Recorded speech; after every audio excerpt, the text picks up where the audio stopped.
Shalom saudaraku yang saya kasihi di dalam Tuhan Yesus. Dimanapun saudara berada, senang sekali kita bisa kembali berjumpa dalam forum di minggu pagi ini atau hari ini, tepatnya tanggal 12 Juli 2020. Mungkin saudara masih beribadah di rumah, atau mungkin juga ada yang sudah beribadah bersama di gereja. Biarlah hari ini yang penting kita tetap beribadah. Ketika kita masih dianjurkan dan kondisi masih belum memungkinkan buat kita beribadah di gereja, biar kita di rumah pun kita tetap mari beribadah dengan segenap hati. Haleluya. Nah, saudaraku, hari ini saya tergerak atau terdorong untuk sharing, untuk berbagi kebenaran firman Tuhan. Yang kali ini saya beri tema atau saya beri judul Becoming Free Believer. Becoming Free Believer artinya menjadi orang percaya yang merdeka. Menjadi orang percaya yang merdeka, yang bebas, yang tidak terikat oleh masalah. Haleluya. Nah, saudaraku, saya teringat pada akhir tahun 70-an, sekitar tahun 78, pada waktu itu ada sebuah lagu yang menjadi top hits di Indonesia, ya. Bahkan mungkin juga di beberapa negara atau bahkan di banyak negara, lagu ini menjadi top hits selama beberapa waktu lamanya. Nah, lagu berirama disco yang dinyanyikan oleh Boney M bersama grup bandnya waktu itu berjudul Rivers of Babylon. Rivers of Babylon. Nah, tak terhitung saudara, berapa banyak di antara kalangan remaja, anak muda, bahkan juga masyarakat umum yang sangat menggandrungi lagu ini. Ya, saya tidak tahu persis berapa jumlah orang yang senang, yang menggandrungi lagu ini karena memang top hits waktu itu. Yang jelas, saya sendiri pun termasuk yang suka sekali dengan lagu ini pada waktu itu. Pada waktu itu saya masih belum bertobat, saudara. Masih belum lahir baru. Ya, saya baru bertobat, mengalami kelahiran baru di dalam Kristus pada pertengahan tahun 79. Nah, lagu ini munculnya sekitar tahun 78. Nah, jadi saya sempat menyenangi juga lagu irama disco ini, saudara. Namun, saudara, beberapa tahun kemudian, sekitar 4 atau 5 tahun kemudian, ya, antara tahun 83 atau 83, 84 seperti itu, setelah saya bertobat, saya baru sadar, saya baru tahu bahwa ternyata, saudaraku, lagu Rivers of Babylon ini bersumber dari Kitab Mazmur pasal 137. Ya. Nah, bagian awal dari lagu ini berkata begini, ya, saya coba menyanyikan dengan apa adanya. By the rivers of Babylon, there we sat down, yeah, where we wept, when we remembered Zion. By the rivers of Babylon, there we sat down, yeah, where we wept, when we remembered Zion. Ini bagian awal dari lagu itu. Liriknya berkata begitu. Nah, saudaraku, kalau kita cermati, bukankah bagian lirik ini sama persis dengan yang tertulis di Kitab Mazmur pasal 137 ayat 1? Saya akan bacakan untuk kita semua, ya. Mazmur 137 ayat 1 ditulis demikian. Di tepi sungai-sungai Babel, di sanalah kita duduk sambil menangis apabila kita mengingat Sion. Persis kan dengan syair lagu tadi? By the rivers of Babylon, di tepi sungai-sungai Babel, there we sat down, di sana kita duduk-duduk, Yeah, where we wept, sambil menangis. When we remembered Zion, saat atau apabila kita mengingat Sion. Ini menarik, saudara. Nah, saudaraku, bila kita mengamati Mazmur 137 lebih jauh, ya, kita akan tahu bahwa Mazmur ini melukiskan situasi kondisi yang dialami orang-orang Yehuda yang saat itu, saudaraku, menjadi tawanan di negeri pembuangan Babel. Ya, mereka sedang dalam tekanan, ya, dan penderitaan luar biasa. Sehingga dikatakan mereka hanya bisa duduk-duduk sambil menangis di tepian sungai-sungai Babel ketika mereka mengingat Sion dan Yerusalem. Saudara, pada ayat-ayat selanjutnya, ya, dengan jelas dilukiskan betapa mereka ini, orang-orang Yehuda ini, telah kehilangan semangat, telah kehilangan sukacita, dan telah kehilangan pengharapan, sehingga mereka tak mampu lagi menaikkan pujian bagi Tuhan di negeri asing itu. Nah, dari Mazmur 137 ini kita bisa mendapati kenyataan, saudaraku, bahwa saat umat Tuhan berada dalam situasi yang sangat menekan, yang sangat menghimpit, maka mereka pun kehilangan semangat, kehilangan sukacita, dan mereka kehilangan pengharapan. Yang namanya beban, penderitaan, dan tekanan hidup yang begitu berat, ya, sebagai tawanan di negeri asing, telah membuat diri mereka terpuruk dan kehilangan sukacita. Itu kenyataan yang dialami oleh umat Yehuda ini, umat Tuhan.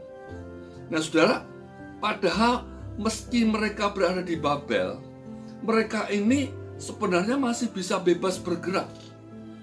Artinya mereka masih bisa beraktivitas dan menjalani kehidupan dari hari ke hari. Meskipun mereka di negeri pembuangan Babel, mereka tidak ditawan dalam arti kata mereka berada dalam penjara atau tahanan. Tidak. Mereka tetap bisa hidup di sana, beraktivitas, hidup seperti biasa. Nah, jadi saudaraku, di sini sebenarnya yang kita lihat apa? Yang membuat mereka tidak lagi bisa bersukacita bukanlah faktor eksternal dari luar, melainkan ini kesedihan di hati yang begitu dalam, saudaraku. Hilangnya pengharapan dan krisis iman yang sedang mereka alami. Ini yang terjadi dalam kehidupan umat Yehuda, umat Allah itu. Nah, kalau kita perhatikan lebih jauh, apa sesungguhnya yang membuat umat Tuhan ini berduka cita sampai begitu rupa, ya, berduka cita, bersedih hati sampai begitu dalam seperti itu? Sekali lagi, padahal secara fisik, secara lahiriah, mereka sebenarnya baik-baik saja pada waktu itu. Namun masalahnya yaitu apa? Krisis rohani, krisis iman yang amat parah tengah menimpa mereka. Sebab yang mereka ketahui selama ini yaitu bahwa Allah itu berdiam di bait suci di Yerusalem. Nah, sedangkan waktu itu bait suci dan tembok-tembok Yerusalem sudah dihancurkan oleh orang-orang Babel, tentara Babel. Ya, ketika mereka menyerbu Yerusalem, dihancurkan semuanya. Jadi mereka sedih melihat kenyataan bahwa Yerusalem, tembok-temboknya hancur, bait Allah dihancurkan. Ya. Dan mereka hanya tahu Allah berdiam di bait sucinya yang sudah hancur itu. Nah, karena itu saudaraku, permintaan orang-orang Babel agar mereka memperdengarkan nyanyian sukacita dari Sion, ya, itu bagi orang Yehuda ini menjadi seperti olok-olok belaka, ya, dan semakin membuat mereka tersiksa. Nah, saudara, kita bisa baca itu di ayat 3 dan 4, ya, ayat 3 dan 4 dikatakan demikian. Sebab di sanalah, ya, orang-orang yang menawan kita meminta kepada kita memperdengarkan nyanyian. Dan orang-orang yang menyiksa kita meminta nyanyian sukacita. Nyanyikanlah bagi kami nyanyian dari Sion. Bagaimanakah kita menyanyikan nyanyian Tuhan di negeri asing? Nah ini, orang Yehuda ini menjadi tertekan, sedih ya. Sehingga ketika diminta untuk menyanyikan nyanyian sukacita dari Sion, mereka seperti diolok-olok, saudara. Nah, mereka dikatakan juga punya kecapi, punya alat musik, ya, yang seharusnya bisa mereka pakai untuk memuji Tuhan meskipun mereka ada di Babel. Tapi faktanya tidak demikian. Kecapi itu mereka hanya gantungkan di pohon-pohon gandarusa. Nah, itu ditulis ayat 2, ya, maaf, ayat 2. Dikatakan pada pohon-pohon gandarusa di tempat itu kita menggantungkan kecapi kita. Ya, perhatikan di sini. Pada pohon-pohon gandarusa di tempat itu, ya, kita menggantungkan kecapi kita. Jadi kecapi alat musik yang harusnya mereka pakai untuk memuji Tuhan tidak dipakai untuk memuji Tuhan, hanya digantungkan, dicentelkan di pohon-pohon gandarusa. Kenapa, saudara? Ya karena jiwa mereka tertekan. Hati mereka terlalu sedih di negeri pembuangan itu. Jadi di sini kita melihat satu kebenaran, ya, satu fakta. Meski secara fisik mereka ini sebenarnya bebas bergerak, ya, bebas kemanapun mereka bisa berjalan-jalan. Tetapi saudaraku, jiwa dan roh mereka terbelenggu. Ini masalahnya. Ya, sekali lagi, secara fisik mereka sebenarnya bebas. Ya, mereka tidak terpenjara, bebas. Tetapi jiwa mereka, roh mereka ini yang terpenjara, yang terbelenggu. Sehingga mereka amat susah, amat sedih, bahkan tertekan, saudara.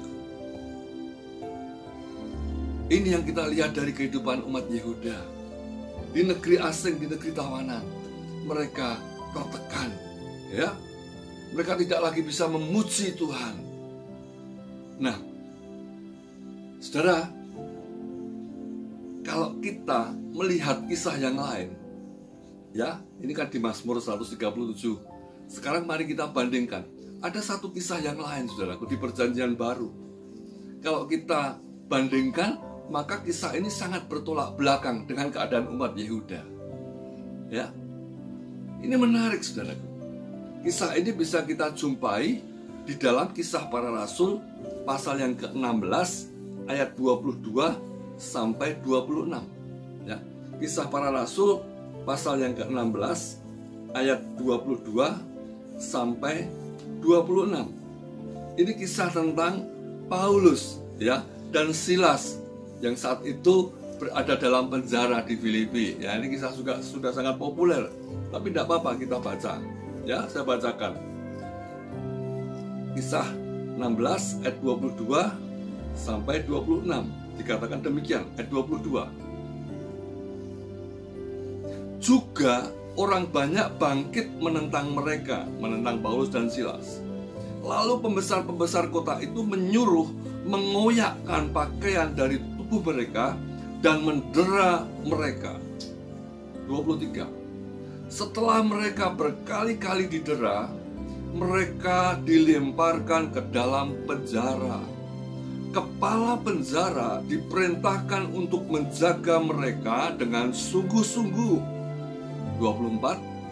Sesuai dengan perintah itu, kepala penjara memasukkan mereka, Paulus dan Silas ini, ke ruang penjara yang paling tengah dan membelenggu kaki mereka dalam pasungan yang kuat. Ayat 25, perhatikan saudara, ini menarik. Tetapi kira-kira tengah malam, Paulus dan Silas berdoa dan menyanyikan puji-pujian kepada Allah, dan orang-orang hukuman lain mendengarkan mereka. Haleluya. Ayat 26.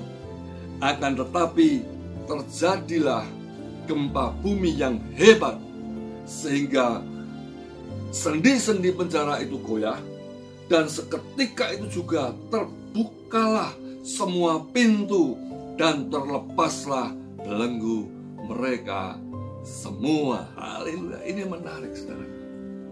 Nah, ayat-ayat yang tadi saya bacakan ini merupakan penggalan kisah peristiwa saat Paulus dan Silas mendekam di penjara. Mereka berdua dipenjarakan di Filipi, ya, tanpa proses pengadilan semestinya. Nah, sebelum mereka berdua dimasukkan penjara, kita baca tadi mereka itu dipermalukan di depan umum. Bagaimana tidak dipermalukan? Ya, pakaian mereka dikoyak-koyak kan, dicabik-cabik. Ya, berarti kan mereka ya boleh dikata kelihatan bagian tubuh dalamnya. Dikoyak-koyak, dipermalukan. Belum lagi tubuh mereka didera, dicambuk berkali-kali. Itu ayat 22-23. Nah, apa yang menjadi penyebab Paulus dan Silas dipenjarakan? Ya, karena Paulus dan Silas memberitakan Injil. Ya, tepatnya saat itu Paulus mengusir roh tenung keluar dari seorang hamba atau budak perempuan yang selama ini dengan tenungan-tenungannya, ya, para tuannya bisa memperoleh penghasilan besar, bisa mengeruk keuntungan besar lewat hamba perempuan yang menjadi budak mereka. Nah, ini sudah saya sampaikan kisah latar belakangnya pada minggu kemarin, tanggal 5 Juli, ya. Dan tidak saya ulang, ini lanjutannya. Nah, kemudian kita tadi baca, saudaraku, tuan-tuan hamba perempuan petenung inilah yang kemudian membawa Paulus dan Silas ke hadapan para pembesar kota sambil menuntut agar keduanya dijebloskan ke dalam penjara dengan tuduhan sebagai pengacau. Itu ditulis di ayat 19 dan 20. Ya, itu situasi yang Paulus dan Silas alami dan hadapi. Namun pertanyaannya demikian, apa yang dilakukan Paulus dan Silas saat mereka sudah berada di penjara? Bayangkan, saudaraku, dengan keadaan sekujur tubuh, sekujur badan mereka yang tentunya amat sakit, amat menderita semuanya. Ya, setelah berkali-kali didera, dicambuki, dipukuli, ya, masih ditambah lagi tadi dikatakan kaki mereka juga harus dibelenggu dalam pasungan yang sangat kuat di dalam penjara itu. Ya, apa yang dilakukan Paulus, apa yang dilakukan Silas dalam situasi seperti ini? Ini luar biasa, saudara. Ini luar biasa. Ayat 25 tadi berkata, pada tengah malam itu. Pada tengah malam kira-kira jam berapa, saudara? Kalau saya bayangkan pada tengah malam itu ya jam 12.00, 24.00, ya. Masuk ke jam 1 dini hari, itu tengah malam, saudara. Ketika semua yang lain nyenyak tidur, ya, yang lain mungkin pada mendengkur, ada yang bermimpi. Paulus dan Silas pada tengah malam itu dikatakan di dalam penjara yang dingin, yang gelap, yang pengap, yang sempit, yang amat tidak nyaman itu, Paulus dan Silas memilih untuk menaikkan pujian kepada Allah dengan suara nyaring. Haleluya, amin, saudara. Amin. Ini luar biasa, bukan? Dan Alkitab mencatat bahwa orang-orang hukuman tawanan yang lain pun mendengarkan puji-pujian yang mereka naikkan kepada Allah, saudara.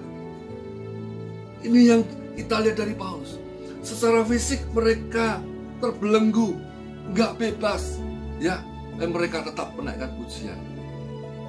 Dan saya percaya nyanyian pujian Paulus itu luar biasa. Di tengah situasi seperti ini mereka bernyanyi. Kira-kira kalau sekarang seperti ini, bless the Lord, oh my soul, oh my soul, worship His holy name. Sing like never before, oh my soul, I'll worship your holy name. Kira-kira seperti itu nyanyian Paulus, saudara. Haleluya.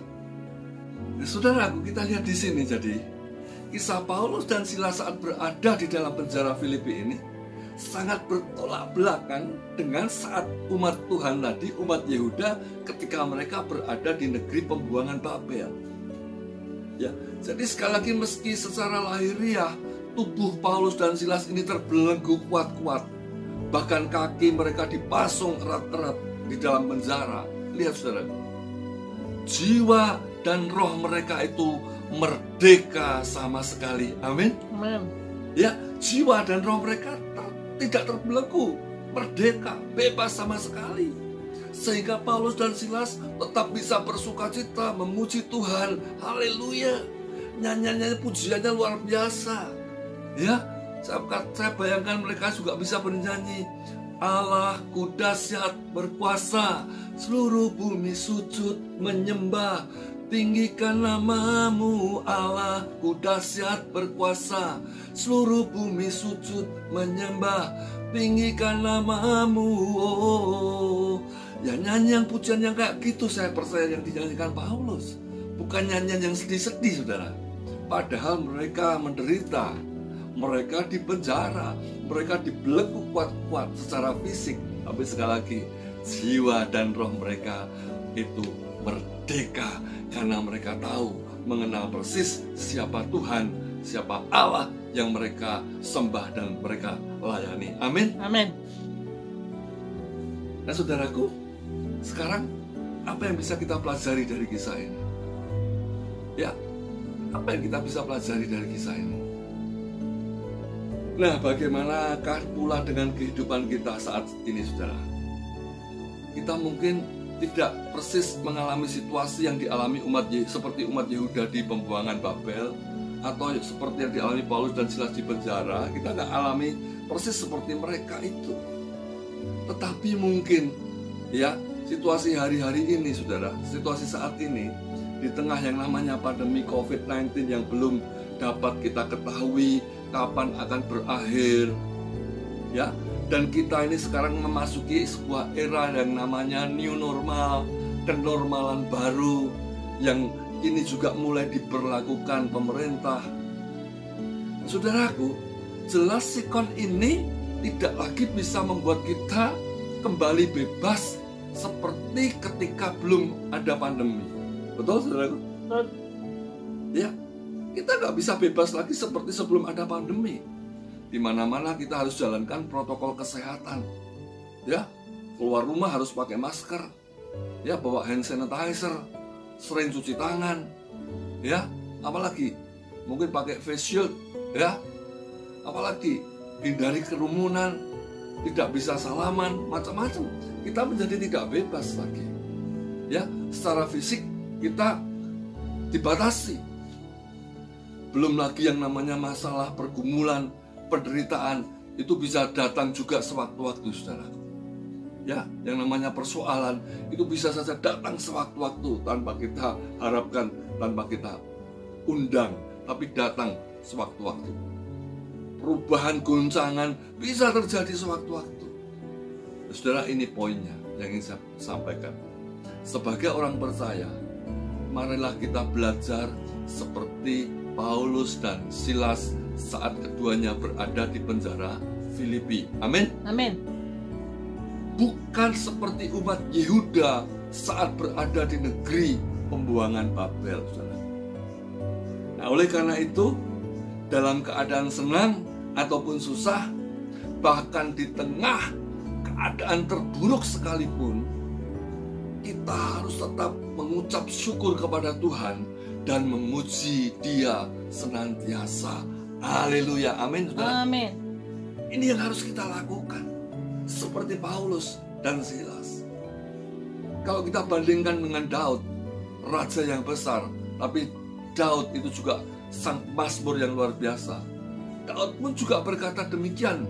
Kalau kita baca Mazmur 103 ayat 1 dan 2, ya, di situ Daud berkata, pujilah Tuhan, hai jiwaku, pujilah namanya yang kudus, hai segenap batinku.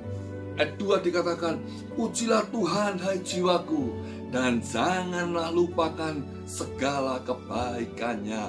Haleluya. Amin. Amin. Jadi kita harus memerintahkan jiwa kita untuk tetap memuji Tuhan di tengah situasi, kondisi, keadaan sepahit, seburuk, sekelam apapun. Amin. Amin. Nah, saudara, ketika masalah datang dalam hidup kita, naikkanlah puji-pujian kepada Tuhan. Ya, ketika persoalan datang, tetaplah memuji Tuhan. Dengan demikian, saudara, kita itu sedang membiarkan kuasa Tuhan bekerja dalam hidup kita. Amin. Amin. Kita izinkan Tuhan akan mengalirkan kuasanya. Kuasanya itu akan melepaskan kita dari segala tanda kutip penjara yang mengurung kita, ataupun tanda kutip belenggu yang mengikat kita. Haleluya. Amin, saudara. Amin. Nah, tanda kutip penjara atau belenggu ini berbicara apa? Berbicara apa sih? Yaitu berbicara mengenai suatu keadaan yang begitu menghalangi kita, betul? Betul. Sehingga tak dapat lagi bergerak bebas, ataupun membuat kita bisa bebas melangkah maju, gak bisa lagi, saudara. Kita dibatasi keadaan, situasi, masalah. Namun demikian, biarkan kuasa Tuhan turun, membebaskan hidup kita, saudara. Amin. Tuhan sanggup membuka jalan bagi setiap masalah, pergumulan, belenggu persoalan, penjara, pergumulan hidup kita. Amin. Amin. Saudaraku, setiap masalah yang kita hadapi itu selalu membawa kita kepada berkat, kepada mujizat yang luar biasa. Amin. Jika kita bisa melaluinya dengan sikap dan respons yang benar di hadapan Tuhan. Amin. Amin. Ya, sama seperti yang telah dialami Paulus dan Silas. Ketika mereka menaikkan pujian di tengah malam itu, dalam keadaan kaki terpasung, tubuh fisik di penjara, ya, apalagi tubuh mereka sakit luar biasa, mereka menaikkan pujian dengan suara nyaring. Dan apa yang terjadi? Allah hadir, Allah menyatakan kuasa mujizatnya dan membebaskan keduanya dari semua belenggu dan pasungan dalam penjara. Lewat apa? Lewat gempa bumi yang sangat dahsyat dan ajaib. Amin, saudaraku. Amin. Ini gempa bumi satu-satunya yang pernah terjadi, saudara, yang dilakukan oleh Allah membebaskan Paulus dan Silas. Itu kuasa dari puji-pujian luar biasa. Ya, gempa buminya tidak merobohkan tembok penjara, tidak merobohkan atap penjara, tidak. Tapi gempa buminya itu hanya apa? Melepaskan sendi-sendi, ya, gembok-gembok, rantai-rantai yang membelenggu pasungan, yang membelenggu kaki Paulus, ya, rantai-rantai, borgol-borgol yang mengunci pintu-pintu penjara, itu semua lepas karena lawatan Allah yang dahsyat. Amin. Amin. Saudaraku, karena itu jangan pernah menyerah saat berada dalam kesukaran, saat berada dalam kesesakan. Teruslah pandang Tuhan Yesus, saudara. Teruslah pandang Tuhan Yesus Kristus dan naikkan puji-pujian baginya senantiasa. Ya, jangan lihat keadaan sekeliling yang sepertinya tidak mungkin ada jalan keluar. Percayalah, kalau hati kita dipenuhi pujian penyembahan, percayalah ada kuasa, ada hadirat Allah di dalam pujian yang kita naikkan kepadanya. Amin. Amin. Mazmur 22 ayat 4 berkata, padahal Engkau yang kudus bersemayam di atas puji-pujian umatmu, di atas puji-pujian Israel, yaitu umat Tuhan. Kita umat Tuhan, Israel rohani. Ketika kita memuji Tuhan, Allah hadir di atas pujian kita. Amin. Amin. Dan ada satu nyanyian pujian lama juga yang berkata, Tuhan Allah kita bertahta atas pujian umatnya. Tuhan Allah kita bertahta atas pujian umatnya. Bila Allah hadir di tengah kita, apa? Kuasanya mengalir dengan dahsyatnya. Terus ada kuasa dalam pujian. Bernyanyilah segenap hati dan jiwa, sebab ada kuasa dalam pujian yang sanggup membungkam kekuatan lawan. Amin, saudara. Amin. Ada kuasa dalam pujian yang kita naikkan segenap hati. Justru di tengah situasi sulit, tetaplah memuji Tuhan. Amin. Maka saudara, kuasa Tuhan yang tidak ada batasnya itu akan dinyatakan atas kita. Haleluya. Haleluya. Apa yang tidak mungkin bagi manusia, semuanya akan menjadi mungkin bagi Allah. Amin. Haleluya. Sebab firman Tuhan dalam Lukas 1 ayat 37, di sana ditulis demikian, kata malaikat Gabriel ini memang, tapi ini firman Tuhan. Dikatakan Lukas 1:37, sebab bagi Allah ya tidak ada yang mustahil. Amin. Amin. Bagi Tuhan tidak ada yang mustahil. Lukas 1:37. Jelas kita harus amini, yakini bagi Tuhan tidak ada yang mustahil. Seberat ya, sesulit apapun belenggu persoalan kita, bagi Tuhan tidak ada yang mustahil untuk Dia bisa mengatasi dan menyelesaikannya buat kita. Amin. Amin. Tapi Tuhan Yesus sendiri, saudara, juga berkata demikian. Ya, kalau kita baca di dalam Injil Markus pasal yang ke-9 ayat 23 bagian B, Tuhan Yesus berkata demikian. Tidak ada yang mustahil bagi orang yang percaya. Amin, saudaraku. Amin. Ya, sekali lagi, tidak ada yang mustahil bagi siapa? Orang yang percaya. Jadi ada dua sisi. Ya, Lukas 1:37 tadi berkata bagi Allah tidak ada yang mustahil. Itu yes, itu pasti. Tapi Tuhan Yesus juga mengatakan tidak ada hal yang mustahil bagi orang yang percaya. Apakah saudara termasuk orang yang percaya? Amin. Kita menjadi orang yang percaya, berarti tidak ada yang mustahil bagi kita. Amin. Amin. Sebab di dalam Tuhan Yesus Kristus semuanya menjadi mungkin. Amin. Ya, yang sulit akan menjadi mudah, masalah akan Dia atasi, persoalan akan Dia selesaikan, dan mujizat akan Dia nyatakan. Sebab bagi Dia tidak ada yang mustahil, dan bagi kita orang percaya pun juga tidak ada yang mustahil. Amin. Amin. Nah, saudaraku, dengan dasar keyakinan dan iman yang seperti ini, ya, kita hanya akan menjadi orang-orang percaya yang senantiasa akan bisa merdeka, yang bisa senantiasa bebas setiap kali kita berada di tengah situasi kondisi sesulit apapun yang seakan-akan membelenggu, yang seakan-akan memenjarakan, yang seakan-akan membatasi hidup kita. Amin. Amin. Kita tetap bisa menjadi orang percaya merdeka. Ini yang saya maksudkan sebagai becoming free believer, ya, menjadi orang percaya yang merdeka, yang bebas. Artinya apa? Tidak stres, tidak terpuruk, tidak depresi. Tapi di tengah situasi sulit apapun, kita tetap bisa mengucap syukur, bersukacita, dan memuji Tuhan dalam segala keadaan. Dan kita akan lihat kuasa-Nya dinyatakan atas kita. Haleluya. Amin. Amin. Kiranya Tuhan Yesus memberkati. Ya, jangan menyerah, saudara. Ya, jangan mundur, tetap semangat. Pujilah Tuhan kita dengan segenap hati, sebab ada kuasa di atas puji-pujian kita umat-Nya. Haleluya.